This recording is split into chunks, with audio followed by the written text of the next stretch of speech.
aduna ko mana juy luy wey la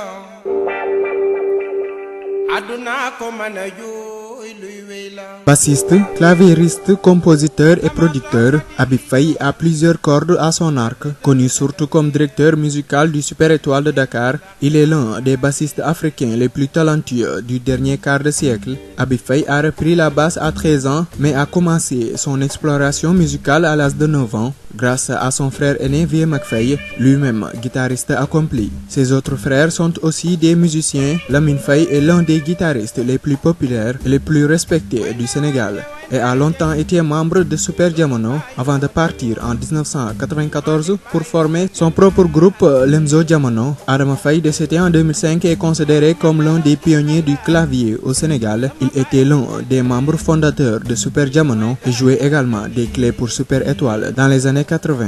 En 1996, Mickey Hart engage Habib Faye pour jouer des parties de basse sur son album Mystery Box. Le CV de Habib Faye comprend également de nombreux artistes tels que Manu Katchi, Mokhtar Samba, Joe Zawinul. Pour n'en nommer que quelques-uns, il a réalisé des albums pour les artistes les plus vendus au Sénégal tels que Viviane Ndour et Kiné Lam. La chanson Bekor, tirée de l'album Badou de 1984 de Youssou Ndour, est une référence pour de nombreux bassistes sénégalais. Il a produit pratiquement tous les albums de Youssou Ndour depuis 1984, y compris le célèbre Guide 94. En plus d'avoir des années de travail à son actif, de produire et de tourner avec Super Étoile, il a participé à de nombreux projets musicaux au Sénégal en travaillant avec des artistes locaux. On peut en citer Abdou Kité Seck, ancien chanteur de Wok qui poursuit maintenant une carrière solo. Le point fort d'Habib Faye est sa polyvalence. Il a grandi dans un environnement où la musique n'avait pas de frontières. Ses parents ont grandi en dansant la salsa et le rock'n'roll. Il a également grandi en voyant ses frères aînés expérimenter avec des sonorités de jazz et de blues. Il pouvait jouer n'importe quel style, du mbalax le plus roots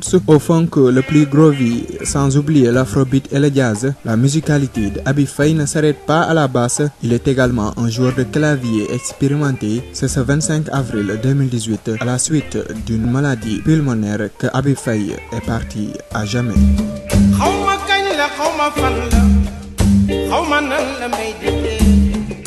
Man xam naa ne de du jaas li